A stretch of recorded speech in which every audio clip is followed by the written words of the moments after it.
নমস্কার বন্ধুরা, সবাই কেমন আছেন? এটা আমার প্রথম ব্লগ। আমি একজন ওয়ার্কিং ওম্যান, তাই আজকে আমার কাজের জায়গাটাই আপনাদের সাথে শেয়ার করে নেব এবং আমি কিভাবে কাজে যাই ও সেখানে গিয়ে কেমন পরিস্থিতির মধ্যে আমাকে পড়তে হয় সেটা আপনাদেরকে দেখাবো। চলুন, এখন আমি রেডি হয়ে নিচ্ছি। এখন বাজে সকাল 7টা 20। আমি এখন রেডি হচ্ছি। আর এদিকে দেখুন, আদ্রিকা পড়তে বসেছে। ওকে রেখেই যাই, ওর এখন স্কুলে সামার ভ্যাকেশন চলছে, সেই জন্য ও এখন পড়াশুনো করছে ওর বড় আম্মার কাছে। ও আমার সাথে যায়, কিন্তু এখন যেহেতু সামার ভ্যাকেশন চলছে তাই ও হচ্ছে গিয়ে ছুটিতেই আছে। ওর স্কুল ছুটি, ওর স্কুলটা আমার কাজের জায়গার কাছেই, তাই আমিও যখন যাই ওকে নিয়েই যাই আমার সাথে করে।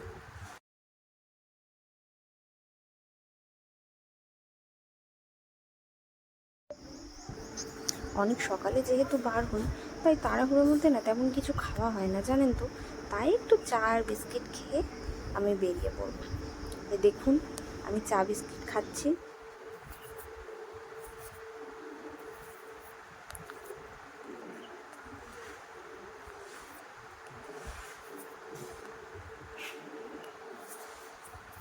চলুন, এবার বেরিয়ে পড়েছি।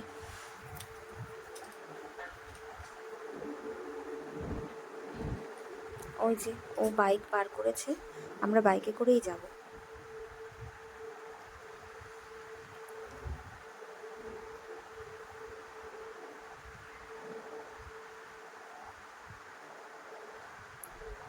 আমাদের গাছে না কুমড়ো হয়েছিল, তাই আমার শাশুড়ি মা সেই কুমড়োটা আমাকে দিল যে বাপের বাড়িতে দেওয়ার জন্য।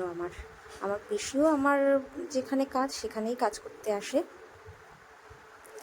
তাই পিসির কাছে কুমড়োটাকে দিয়ে দেবো। এই দেখুন, আমরা এখন বেরিয়ে পড়েছি। এখন আমরা রাস্তার মাঝখানেই আছি। চারিদিকে ঝড়ের পরে অনেক গাছ টাছ পড়ে আছে। আমি আমার স্কুলের কাছে চলে এসেছি। আমার স্কুলটা না একজনের বাড়িতে হয়, জানেন তো। আমার কোনো নিজস্ব স্কুল ঘর নেই। ইস, দেখুন ঝড়ে কি অবস্থা হয়েছে, যা কাদা হয়ে আছে, আজকে কোনো বাচ্চাকেই আমি বসাতে পারবো না স্কুলে। ওই যে আমার হেল্পার দিদি উনুনে জল ঢুকে আছে, সেগুলো পরিষ্কার করছে, নাইলে তো খাবার বসাতে পারবো না। পরিস্থিতি খুবই খারাপ।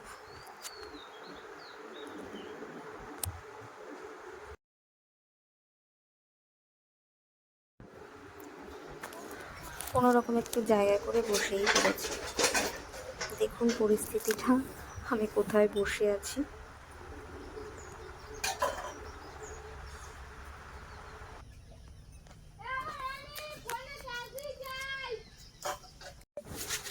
উনুন ধরানোর তোড়জোড় চলছে, কিন্তু হেল্পার দিদি উনুন ধরিয়েই উঠতে পারছে না, কারণ উনুনের ভিতরে তো জল জমেছিল। এবারে কাঠ তো ধরতেই চাইছে না। কতটা কষ্ট হচ্ছে দেখুন উনুন ধরাতে।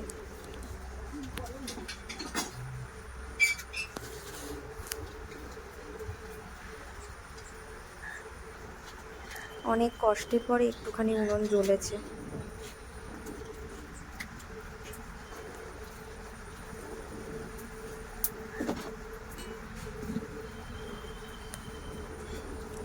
জ্বলছে, আবার নিভে যাচ্ছে, আবার ধরাতে হচ্ছে, তার সাথে ধোঁয়াও হচ্ছে খুব।